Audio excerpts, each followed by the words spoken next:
Hello everyone, welcome to today's webinar. We're going to make a start now. I'm Gary Lawson, Managing Director at DarbyTech. 4 years ago, alongside Dr. Paul Russell, we identified a significant gap in the market and the need for a cost-effective modular gas reaction experimental apparatus.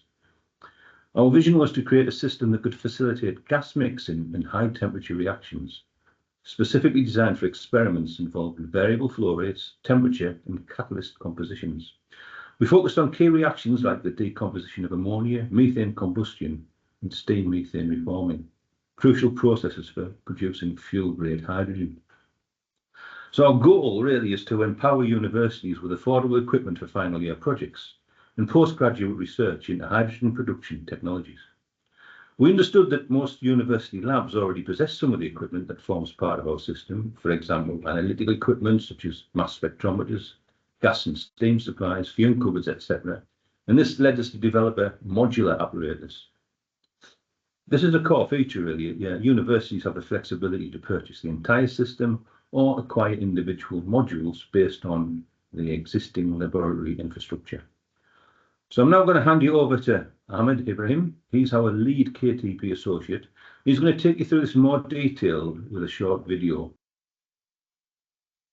Hello and welcome everyone. We're thrilled to have you join us today for what promises to be an engaging and informative session. In this webinar, we'll be exploring a state-of-the-art piece of training equipment developed and manufactured by DarbyTech, the ModApp H2, a modular training system designed for experimentally investigating hydrogen production processes and applications. My name is Ahmad Ibrahim, and I'm the KTP Associate on this project. My role involves the design and integration of additional modules and overseeing testing processes to ensure optimal performance and educational value.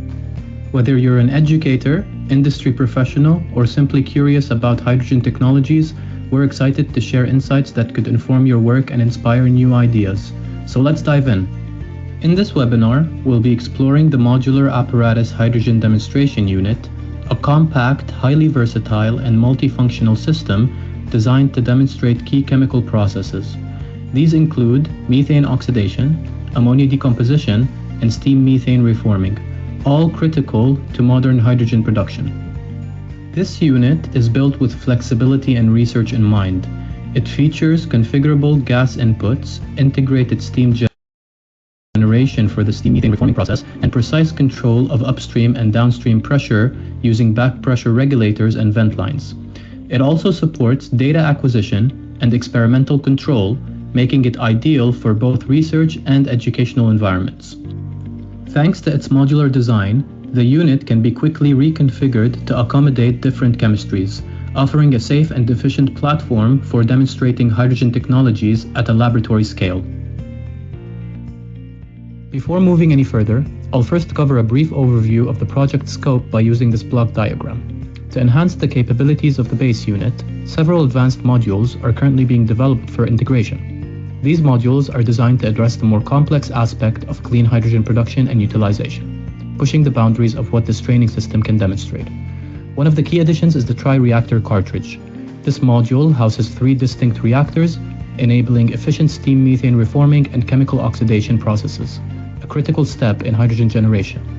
For purification, the system integrates pressure swing adsorption and membrane separation technologies, ensuring high-purity hydrogen output. And to complete the cycle, we've included a proton exchange membrane fuel cell module. This allows the system to not only produce and purify hydrogen, but also utilize it, converting chemical energy into electricity and effectively demonstrating the entire hydrogen value chain, from production all the way to end use. The integrated control system ensures precise gas dosing and real-time monitoring of pressure and temperature, while a gas analysis point downstream connects to either a mass spectrometer or a gas chromatograph for detailed product gas analysis.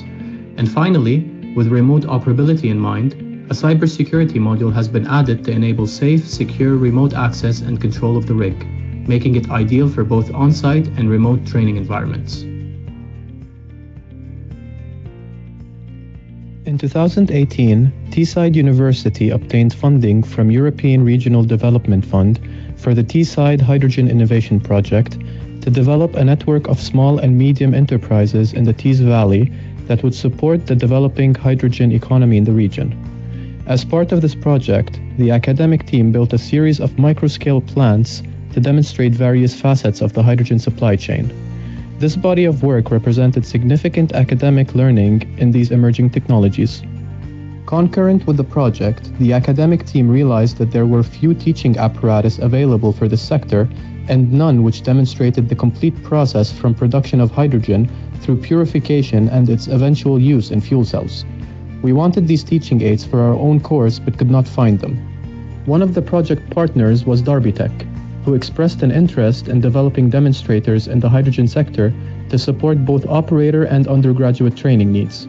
It was therefore pure coincidence that we were both looking to develop this type of apparatus at the same time. What resulted was the concept of ModApp H2. Now let's take a brief look at how the ModApp H2 came to life. It all began with an initial discussion between DarbyTech, our partner company JBA Engineering, and Teesside University, which is home to a large-scale hydrogen demonstrator. The goal was clear: to replicate the system on a smaller, more affordable scale suitable for lab environments and educational use.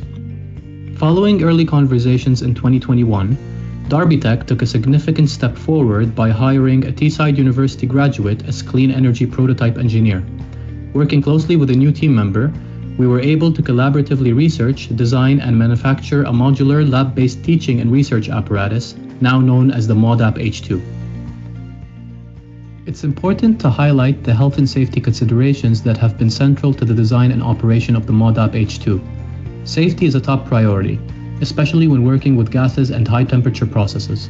The base unit has been carefully engineered to use gas concentrations that remain outside of their flammable limits. This ensures that students and researchers can engage with the system confidently and safely, providing peace of mind while still offering a rich, hands-on learning experience. The ModApp H2 is designed to support teaching and research across academic levels 5 through 7. It provides hands-on experience in hydrogen generation through reaction engineering, gas handling, and energy conversion systems. For Level 5 learners, the kit develops knowledge and understanding of sustainable energy systems, alongside practical and professional skills in operating lab-scale renewable technologies and key transferable skills like teamwork, communication, and data analysis. At Level 6, it enhances cognitive and intellectual skills through system diagnostics and performance optimization, while deepening knowledge of electrochemical principles and fostering independent problem-solving and critical thinking.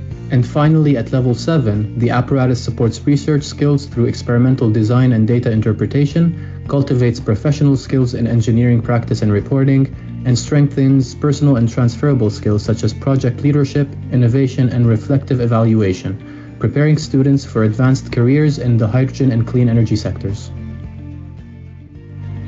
Inside the enclosure, all electrical equipment and communication interfaces are neatly housed, allowing seamless integration with a LabVIEW-based control system. This software enables users to operate and monitor the system with ease.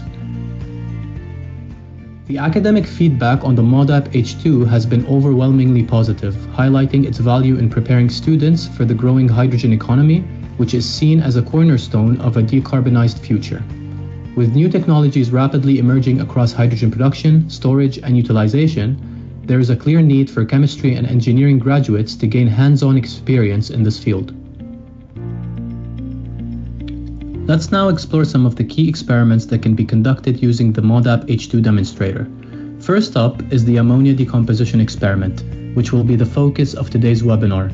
This experiment allows users to generate a light-off curve, analyze the decomposition of ammonia, and evaluate the conversion efficiency of the reaction. It's a great way to explore catalytic behavior and thermal activation in a safe, controlled environment. The second core experiment focuses on the methane combustion reaction.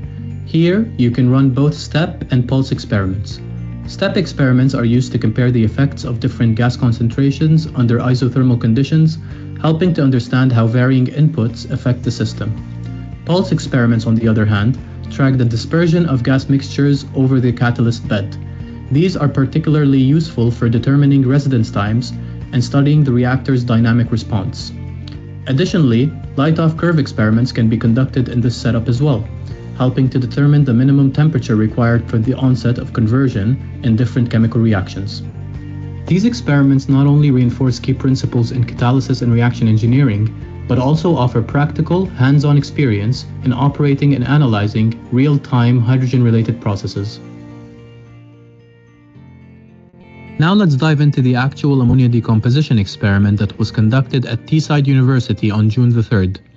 The objective of the experiment was to flow ammonia through a reactor housing nickel sphere catalyst, supported by aluminum oxide, and raising the temperature from 200 degrees Celsius in 25 degrees Celsius steps or increments to observe the effects on the reaction products. The experiment followed standard startup procedures. First, the ModApp H2 unit was powered on and successfully connected to the LabVIEW control system, ensuring full communication between the software and the hardware components. Next, argon gas was introduced by increasing the pressure from the supply cylinder and setting the flow rate to 100 milliliters per minute via the mass flow controller, and allowed to pass by opening the appropriate solenoid valves. Throughout the experiment, we maintained upstream and downstream pressures at 2.5 and 1.5 bar respectively, ensuring a consistent pressure differential across the system. The reactor flow was then adjusted to 30 milliliters per minute, giving us a feed composition of approximately 72% argon and 28% ammonia when using around 40 milliliters per minute of ammonia gas, a suitable mixture for observing catalytic decomposition behavior. The furnace temperature was then raised and allowed to soak at 200 degrees Celsius until steady-state signals were achieved. This initial condition ensured thermal stability before progressing to higher temperatures in a 25 degrees Celsius incremental fashion. The mass spectrometer software was turned on and the gases used to analyze the experiment were properly defined and saved. This allowed us to observe the ion current signals of the different gases involved in the process and study their influence as we increased the temperature and changed the operating conditions of the system. Here on the screen, you can see the live feed from the ModApp H2 system, along with the real-time data output from the mass spectrometer, as well as the main LabVIEW control interface. At this stage, we are introducing argon gas into the reactor, and we're monitoring the system as it approaches a steady-state condition. This is indicated by the black-colored signal on the mass spectrometer trace, which represents a stable argon flow with minimal fluctuations. We're holding off on introducing ammonia into the system until this steady state is achieved. This is a critical step in ensuring that the baseline readings are accurate and that any subsequent chemical changes can be clearly attributed to the ammonia introduction. As the signal stabilizes, you'll notice that the mass spectrometer is detecting only argon, confirming that no other gaseous components are present in the system at this point. This baseline is essential for distinguishing the effects and interactions of ammonia once it's introduced into the reactor environment. Next, we introduce ammonia at a flow rate of 40 milliliters per minute by opening the appropriate gas cylinder pressure regulator, allowing the gas to enter the fuel line of the ModApp H2 system. Just like we did with argon, we proceed by opening the designated solenoid valve and activating the mass flow controller, setting it to deliver ammonia at the specified rate of 40 milliliters per minute. As shown on the live mass spectrometer feed, the ammonia signal represented by the red trace begins to rise, confirming that ammonia is now entering the reactor. At the initial stage, you might observe a slight increase in hydrogen and air signals. This is expected and occurs because the ammonia flow is flushing out residual gases from the lines. This temporary presence of hydrogen is a result of the catalyst reduction step performed the day before, where hydrogen was passed through the system using the ammonia feed line. This step is part of the catalyst activation procedure, which also serves to dry the catalyst by removing any moisture that may have been absorbed during storage or handling. Now we wait for ammonia to establish a steady-state signal before starting the temperature ramp from 200 degrees Celsius at 3 degrees per minute. As we begin the temperature ramp, it will take some time before we observe a noticeable decrease in ammonia concentration and the corresponding formation of hydrogen and nitrogen. This delay is expected as the system is still operating well below the light-off temperature, the point at which the catalyst becomes sufficiently active to promote the decomposition reaction. As the temperature approaches 300 degrees Celsius, we begin to see a gradual decline in the ammonia signal, accompanied by a slight but steady increase in both hydrogen and nitrogen levels. On the mass spectrometer, these changes are reflected by the blue and green traces for hydrogen and nitrogen respectively. This indicates the onset of the ammonia decomposition reaction at around 300 degrees Celsius. As we continue to incrementally increase the temperature in 25 degrees Celsius intervals beyond 300 degrees Celsius, you'll begin to observe distinct step changes in the mass spectrometer signals. These changes clearly indicate the onset of ammonia decomposition and the production of hydrogen and nitrogen gases in an approximate 3-to-1 ratio consistent with its stoichiometric chemical reaction. This occurs because at higher temperatures, the reaction kinetics improve significantly, leading to a faster decomposition rate. As a result, the effects become sharper and more pronounced, allowing us to clearly track the transformation of ammonia into gaseous products in real time.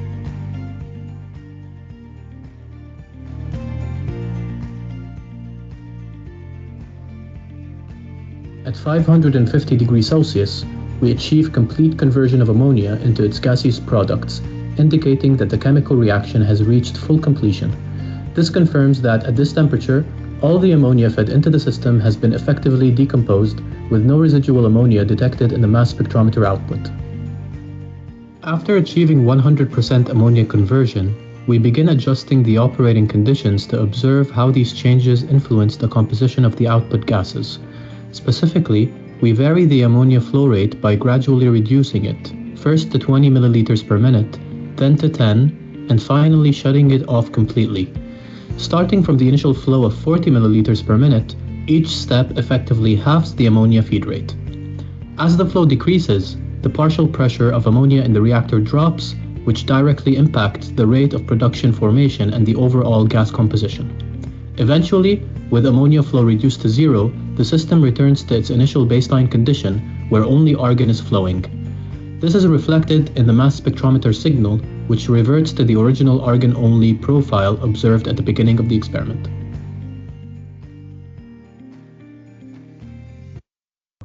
Okay, well, thank you all for joining us. And as I said, if you need any further information, don't hesitate to contact us. Thank you very much. Bye.